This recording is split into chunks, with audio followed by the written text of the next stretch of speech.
Hello students, welcome. आज का हमारा टॉपिक है atomic property of group 16, 17 and 18। ठीक है, पिछले क्लास में हमने क्या किया था, इलेक्ट्रॉनिक कॉन्फ़िगरेशंस देखे थे 16, 17 और 18 ग्रुप के एलिमेंट्स के। ठीक है, आज हम डिस्कस करेंगे एटॉमिक प्रॉपर्टीज। अब ये जो एटॉमिक प्रॉपर्टी जिसमें एटॉमिक और आयनिक रेडाई हैं, ठीक है, सेकंड थिंग आयनाइजेशन एंथैल्पी है, इलेक्ट्रोनेगेटिविटी है और इलेक्ट्रॉन गेन एंथैल्पी है। ये जो है एटॉमिक प्रॉपर्टीज, इनमें कुछ ट्रेंड दिखाई देता है, कुछ वेरिएशंस दिखाई देता है along the period and along the group. ठीक है, पीरियड वाइज इनमें क्या चेंजेस होता है, क्या वेरिएशंस आता है, ग्रुप वाइज इनमें क्या वेरिएशंस होता है। लेकिन इन एटॉमिक प्रॉपर्टीज में जो वेरिएशन हो रहा है, खास तौर से यहाँ पर कुछ बातें, कुछ फैक्टर यहाँ पर क्या होती है, अफेक्ट करती है। पहले तो जैसे कि एटॉमिक साइज हो गया, ठीक है, एटॉमिक साइज से यहाँ एटॉमिक प्रॉपर्टीज में क्या होगा, ट्रेंड्स दिखाई देगा। तो एटॉमिक साइज हो गया, न्यूक्लियर चार्ज हुआ, साथ में शील्डिंग इफेक्ट हुआ। ऐसे कुछ फैक्टर्स है कि जहाँ जिससे एटॉमिक प्रॉपर्टीज में कुछ वेरिएशंस दिखाई देता है। ठीक है, अब जैसे कि पहली बात करते हैं हम एटॉमिक और आयनिक रेडाई। वैसे देखा जाए तो ये सभी प्रॉपर्टीज जो हैं atomic properties, these are inversely proportional to the size of atom. ठीक है, एटॉमिक साइज से इनवर्सली प्रोपोर्शनल है ये सभी प्रॉपर्टीज। ठीक है, तो जैसे अब पहला अगर हम एटॉमिक या आयनिक रेडाई की बात करेंगे, एटॉमिक और आयनिक रेडाई, ठीक है, और आयनिक रेडाई। अब एटॉमिक और आयनिक रेडाई यानी क्या होता है एक्चुअली कि सेंट्रल एटम्स का सेंट्रल पार्ट क्या होता है, न्यूक्लियस, और साथ में क्या होती है, आउटर मोस्ट ऑर्बिट। ठीक है, नंबर ऑफ ऑर्बिट होती है, उसमें लास्ट वन जो आउटर मोस्ट ऑर्बिट होती है, मतलब central part is the nucleus, that's a positive charge, and around this nucleus there are number of orbits. So the distance between the outermost orbit and the positive centered nucleus is called as the atomic radius. ठीक है, atomic और ionic radius. तो ये distance कम या ज़्यादा होना ये depend करेगा कि कितनी वहाँ पर शेल प्रेजेंट है। ठीक है, if the number of shell is large then the size of that atom is also large, that means atomic radius is also large. ठीक है, तो एटॉमिक रेडियस किससे रिलेटेड हो गया, यहाँ पर ये हो गया रिलेटेड साइज से। देखो एटॉमिक और आयनिक रेडियस। अब यहाँ पर पीरियड वाइज और ग्रुप वाइज में क्या वेरिएशन दिखाई दे रहा है, ये तो हो गया सिंपल सा डेफिनेशन कि it is the distance between the outer most shell and the positive centred nucleus. ठीक है, अब अगर हम पीरियड वाइज और ग्रुप वाइज चलते हैं, ठीक है, जैसे कि ये हो गया, हम पीरियड वाइज और ग्रुप वाइज चलेंगे तो यहाँ पर मान लो कि 16 और यहाँ पर 17 और यहाँ पे 18 ग्रुप्स के एलिमेंट प्रेजेंट है। ठीक है, 16 ग्रुप के एलिमेंट्स में शुरुआत कहाँ से होती है, ऑक्सीजन से, तो there are oxygen family members. ठीक है, ऑक्सीजन हो गया, सल्फर हो गया, सेलेनियम हो गया, टेलुरियम हुआ। ठीक है, 17 में यहाँ पर होता है हैलोजेंस, पहला एलिमेंट होता है fluorine, then chlorine, then bromine, ठीक है, आयोडीन, एस्टाटीन। 18 में यहाँ पर होता है हीलियम, उसके बाद नियॉन, ऑर्गन, इस तरीके से। तो क्या होगा कि अगर हम ग्रुप वाइज चलते हैं, सॉरी पीरियड वाइज अगर चलते हैं, तो यहाँ पर क्या होता है, एटॉमिक नंबर इंक्रीज होता है, जैसे कि 8, इसका 9, तो इसका क्या हो गया 10। लेकिन पीरियड में एटॉमिक नंबर इंक्रीज होता है, लेकिन क्या होता है कि न्यू इलेक्ट्रॉन जो एंटर हो रहा है, that new electrons is entered in the same shell. एक ही शेल, उसी शेल में इलेक्ट्रॉन्स क्या हो रहा है, एंटर्ड हो रहा है। देखो 16 ग्रुप के एलिमेंट का हमने जनरल इलेक्ट्रॉनिक कॉन्फ़िगरेशंस देखा था NS2 NP4। 17 ग्रुप एलिमेंट्स का जनरल कॉन्फ़िगरेशन देखा था NS2 NP5, और इसका जनरल इलेक्ट्रॉनिक कॉन्फ़िगरेशंस था NS2 NP6। अब इस जनरल इलेक्ट्रॉनिक कॉन्फ़िगरेशन से क्या समझ में आ रहा है कि जो नया इलेक्ट्रॉन, न्यू इलेक्ट्रॉन जो एंटर्ड हो रहा है, that electron is entered in the same shell, एक ही शेल में वो एंटर हो रहा है। ठीक है, तो इससे क्या होगा, because of that the nuclear charge increases. देखो अलोंग द पीरियड अगर देखा जाए तो यहाँ पर न्यूक्लियर चार्ज बढ़ता है। ठीक है, न्यूक्लियर चार्ज इंक्रीजेस, यहाँ पर न्यूक्लियर चार्ज इंक्रीज होगा, और न्यूक्लियर चार्ज अगर इंक्रीज हुआ है तो न्यूक्लियस उस आउटर मोस्ट शेल इलेक्ट्रॉन्स को क्या करेगा, अपनी तरफ अट्रैक्ट करेगा। So there is the force of attraction on outer most electron due to the nucleus is higher. Nuclear charge बढ़ेगा तो फोर्स ऑफ अट्रैक्शन बढ़ेगा, और फोर्स ऑफ अट्रैक्शन बढ़ने से एटॉमिक साइज क्या होगा, उसका कॉन्ट्रास्ट होगा, कम होगा। ठीक है, जैसे ही साइज कम होगा तो एटॉमिक रेडियस भी क्या होगी, कम होगी। मतलब हम कह सकते हैं कि along the period the atomic radius decreases. ठीक है, पीरियड वाइज अगर देखा जाए तो एटॉमिक रेडियस क्या होगी, वहां पर डिक्रीज होगी। लेकिन जैसे ही हम ग्रुप वाइज देखते हैं, ठीक है, when we go down the group, what happen, oxygen के बाद नेक्स्ट एलिमेंट यहां पर आता है सल्फर, जिसका एटॉमिक नंबर कितना है 16 है। एटॉमिक नंबर तो बढ़ रहा है, वो तो यहां पर भी बढ़ता था, एटॉमिक नंबर तो बढ़ता है, लेकिन एटॉमिक नंबर्स के साथ साथ क्या हो रहा है, वहां पर नए इलेक्ट्रॉन जो एंटर हो रहे हैं वो न्यू शेल में एंटर्ड हो रहे हैं, मतलब नंबर ऑफ शेल भी यहां पर बढ़ रहा है।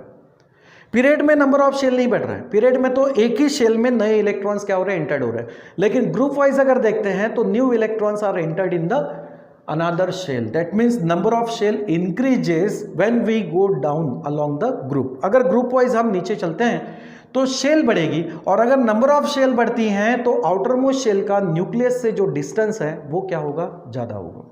ठीक है, तो न्यूक्लियस से अगर आउटर मोस्ट शेल का डिस्टेंस बढ़ता है तो हम कहेंगे कि साइज बढ़ेगा, और अगर एटॉमिक साइज अगर नीचे बढ़ता है तो एटॉमिक रेडियस भी वहां पर क्या होगी, बढ़ेगी।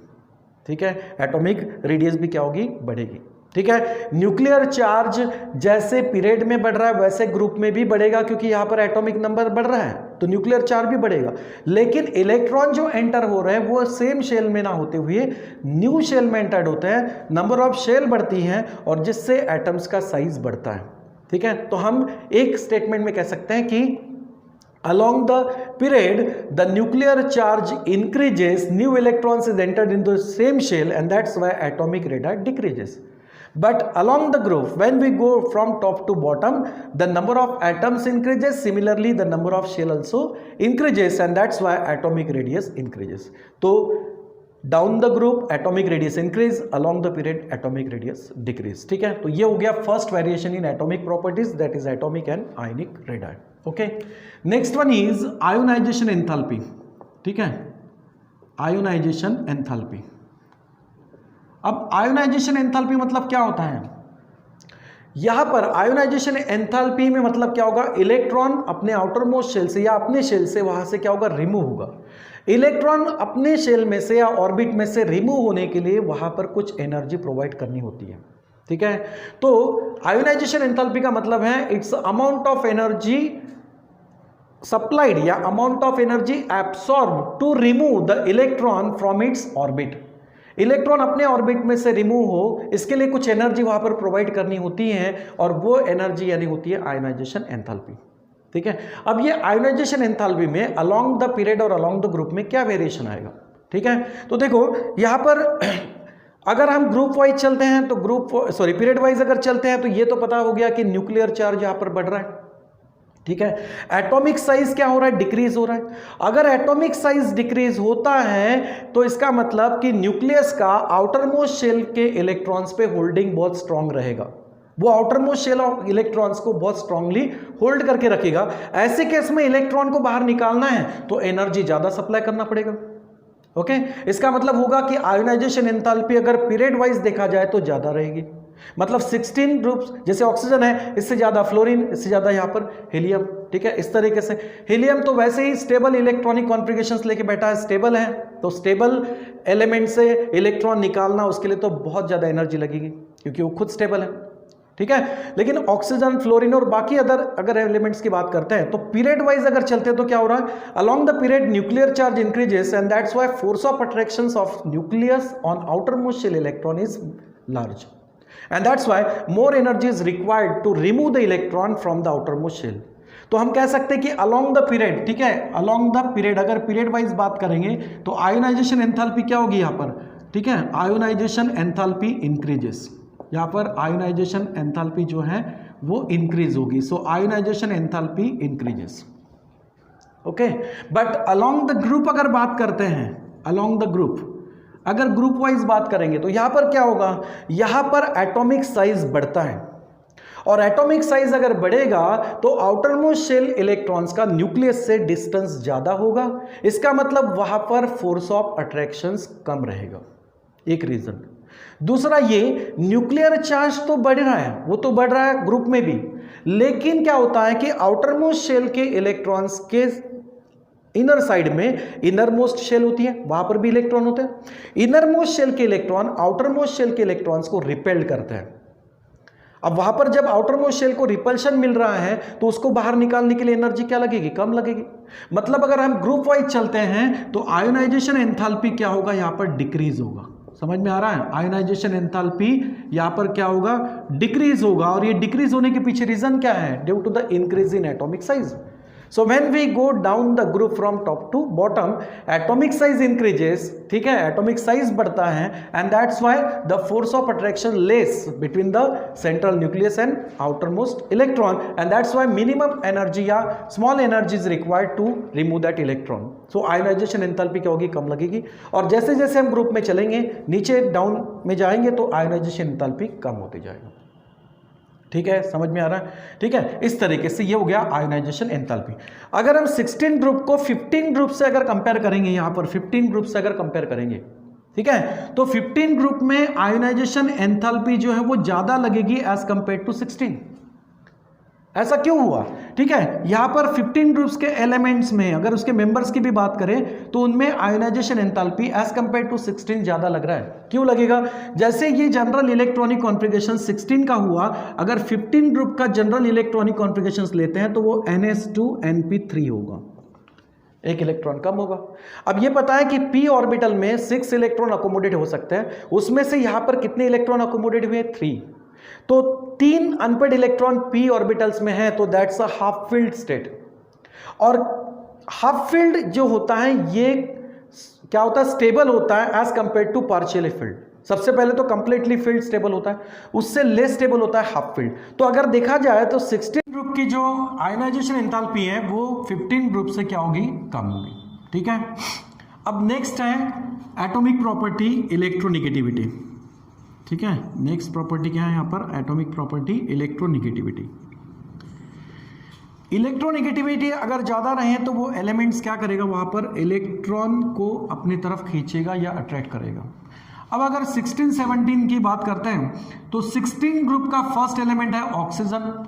ऑक्सीजन की इलेक्ट्रोनेगेटिविटी यहां पर क्या होती है? ज्यादा होती है, has a more electronegative. But fluorine is the most electronegative than oxygen. Oxygen का इलेक्ट्रोनेगेटिविटी फ्लोरीन से कम होता है, फ्लोरीन ज्यादा मोर इलेक्ट्रोनेगेटिव है। ठीक है, उसके बाद सेकंड अगर देखा जाए तो ऑक्सीजन है। अब ऐसा इसलिए है क्योंकि एटॉम अगर हम पीरियड वाइज चल रहे हैं तो न्यूक्लियर चार्ज बढ़ने से एटॉमिक साइज क्या होगा? कम होगा। और एटॉमिक साइज कम हो रहा है, न्यूक्लियर चार्ज अगर वहां पर ज्यादा है तो इलेक्ट्रॉन्स को अट्रैक्शंस भी ज्यादा रहेगा, इसलिए फ्लोरीन यहां पर होता है मोर इलेक्ट्रोनेगेटिव देन ऑक्सीजन। ठीक है, ये हुआ पीरियड वाइज। अगर हम 18 ग्रुप की बात करते हैं तो 18 ग्रुप्स के एलिमेंट्स में इलेक्ट्रोनेगेटिविटी नहीं होगा। क्यों नहीं होगा? क्योंकि इसकी पूरे शेल्स कंप्लीटली फिलअप है, उसका स्टेबल इलेक्ट्रॉनिक कॉन्फ़िगरेशंस है, तो वहां पर इलेक्ट्रॉन्स अट्रैक्ट करने का चांस नहीं होता। ठीक है, समझ में आया?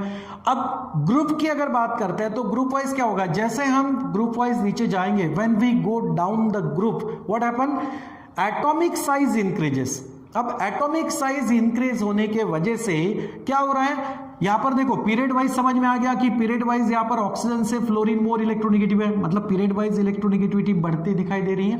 बट ग्रुप वाइज अगर चलेंगे, when we go down along the group from top to bottom, atomic size increases. अगर एटॉमिक साइज बढ़ता है तो आउटर मोस्ट शेल के इलेक्ट्रॉन्स को न्यूक्लियस का अट्रैक्शन कम रहेगा, या फिर हम कह सकते हैं कि एटॉमिक साइज बढ़ने से न्यूक्लियर चार्ज का उतना इफेक्ट नहीं होगा, मतलब वहां पर इलेक्ट्रॉन्स को स्ट्रांगली फोर्स ऑफ अट्रैक्शंस नहीं मिलेगा।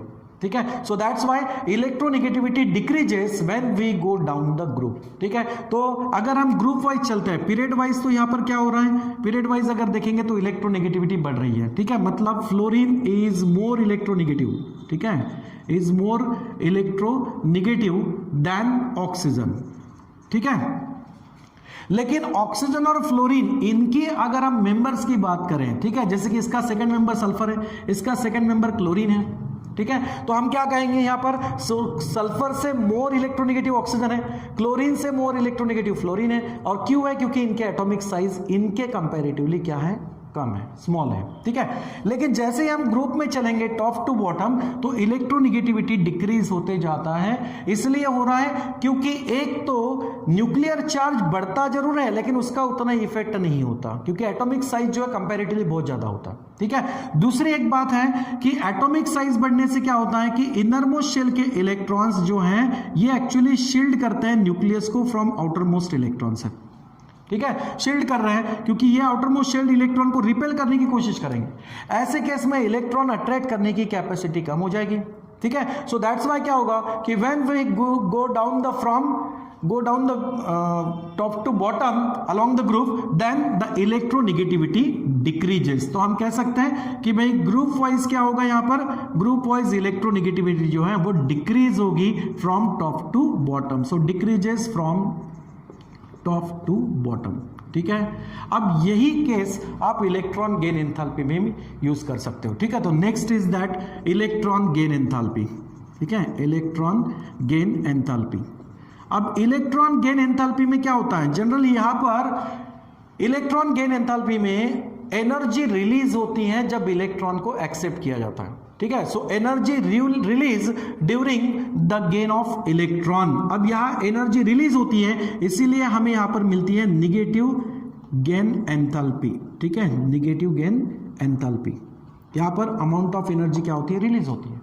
लेकिन बिल्कुल सिमिलर फैक्ट ऐसा जैसे हमने इलेक्ट्रोनेगेटिविटी में देखा कि when we go down from top to bottom along the group, the electron gain enthalpy also decreases. यहां पर भी इलेक्ट्रॉन गेन एंथैल्पी क्या होगी, डिक्रीज होगी।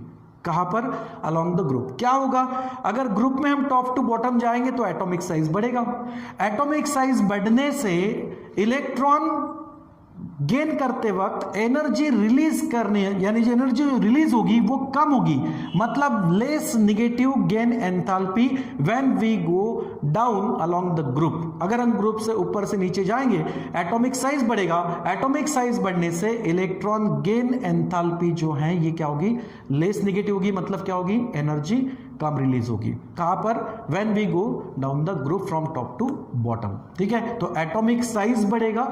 यही एक रीजन है सभी चीजों में कि एटॉमिक साइज अगर बढ़ता है तो ये एटॉमिक प्रॉपर्टीज जो है वो क्या होती है, कम होती है, और एटॉमिक साइज अगर कम होता है तो ये प्रॉपर्टीज बढ़ती है। मतलब these all properties are inversely proportional to the size of that atom, ठीक है, साइज ऑफ दैट एटम। अब यहां पर इलेक्ट्रॉन गेन एंथैल्पी का अगर ऑक्सीजन की बात करें तो ऑक्सीजन की होती है less negative gain enthalpy than other members. Other member से इसकी कम होगी। वैसे तो क्या होना चाहिए था, यहां पर ज्यादा होना चाहिए था, फिर कम होना चाहिए था, लेकिन ऑक्सीजन की निगेटिव गेन एंथैल्पी लेस होने के पीछे रीजन क्या है, क्योंकि इसका एटॉमिक साइज कम है।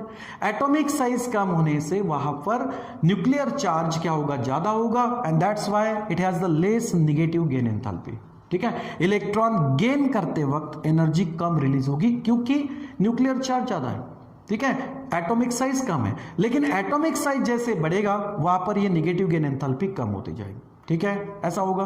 तो negative gain enthalpy is less in case of oxygen as compared to other member, but sulphur too अगर नीचे पोलोनियम तक चलते हैं तो फिर ये निगेटिव गेन एंथैल्पी क्या होगी, कम होती जाएगी। सल्फर टू पोलोनियम, ठीक है, क्लोरीन टू एस्टाटीन, इस तरीके से।